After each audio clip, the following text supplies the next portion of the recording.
Hey YouTubers, as many of you know, Jennifer and I have a brand new RV. We call it Major for Mike and Jennifer's other residence. Well, we have spent the last couple of weeks personalizing it and outfitting it just so. And today I'm going to show you two electronic gadgets that I would not travel without.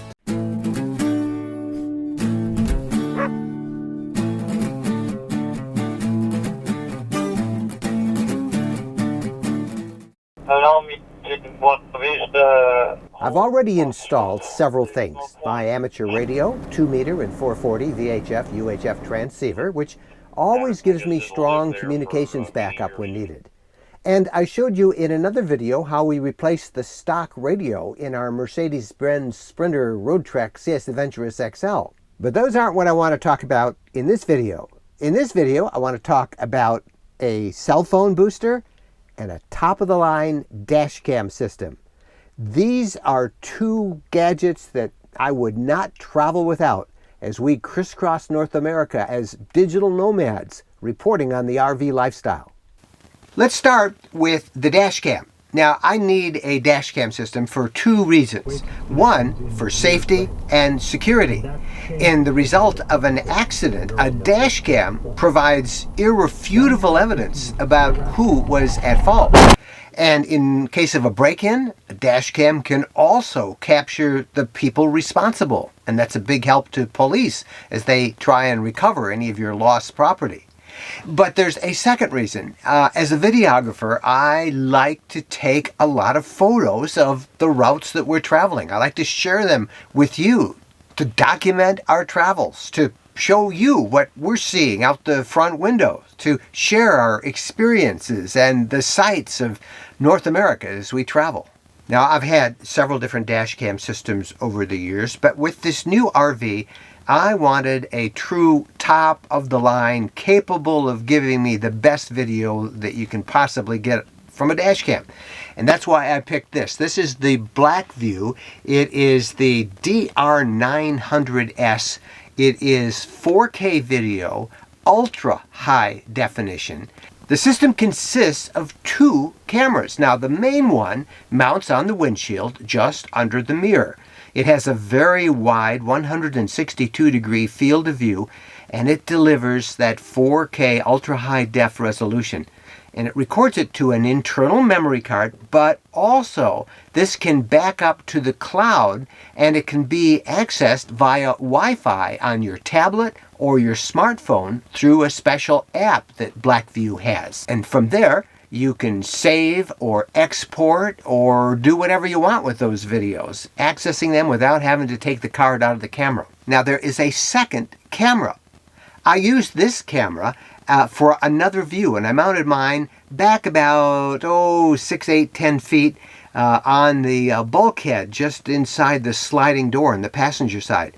Some people like to aim that second camera out the rear window, but in a van like this that's nearly 25 feet long, I just didn't have enough cable to run that second camera back there. Besides, I wanted to be able to give you a view of Bo as he rides with us in the RV.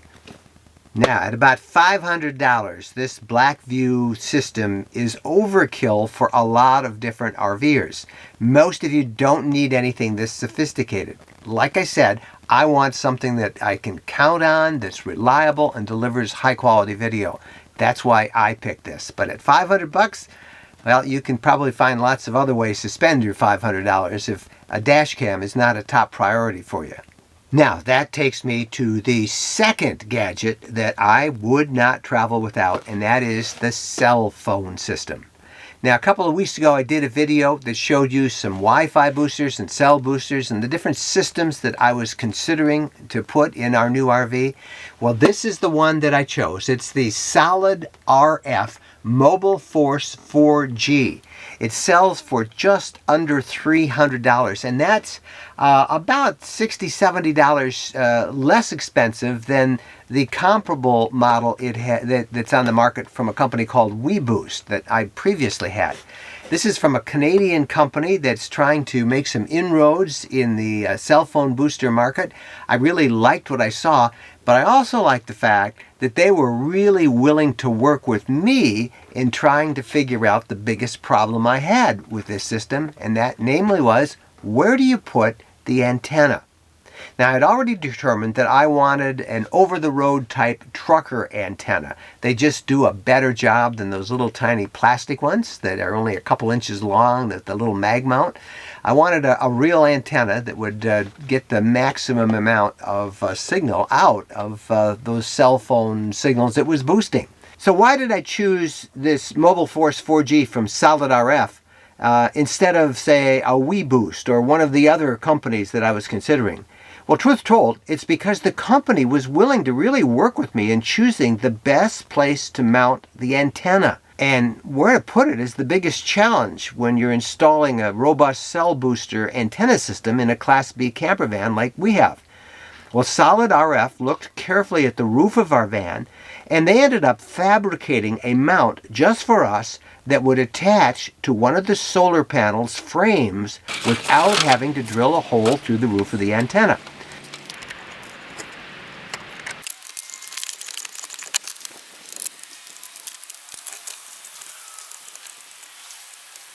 So there it is. It raises my height about 16, 17 inches or so. That should be fine. I just want to make sure I don't bump into any limbs or branches, although it's got a substantial spring here and it can handle some shock.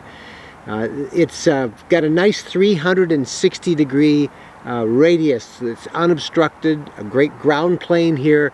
I think this is going to do a great job. I ran the antenna cable back across the roof and in through the back doors. The amplifier mounts on the back of our headboard, and I ran the inside antenna up and into my entertainment cupboard where the controls are for all of our entertainment systems.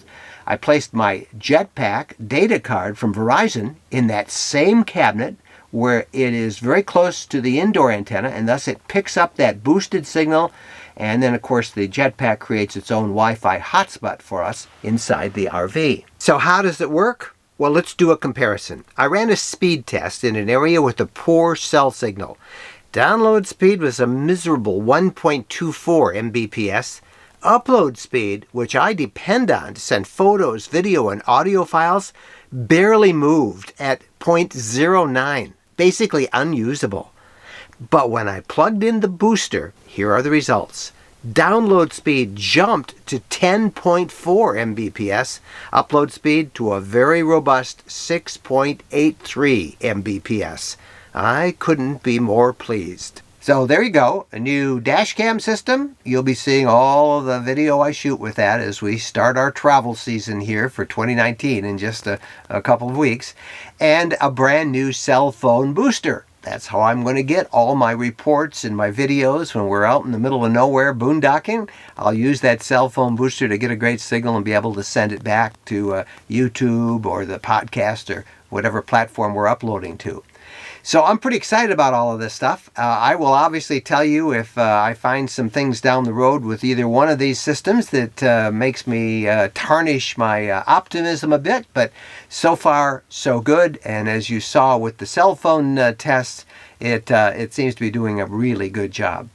So look for more stuff. I'd love to hear your comments, and let's stay in touch. Best way for you to do that is to subscribe to the RV Lifestyle channel right here on YouTube. And when you do that, click that little bell up top, because that will then notify you when we have new videos up. I'm Mike Wendland. Thanks so much for watching, and we'll see you down the road.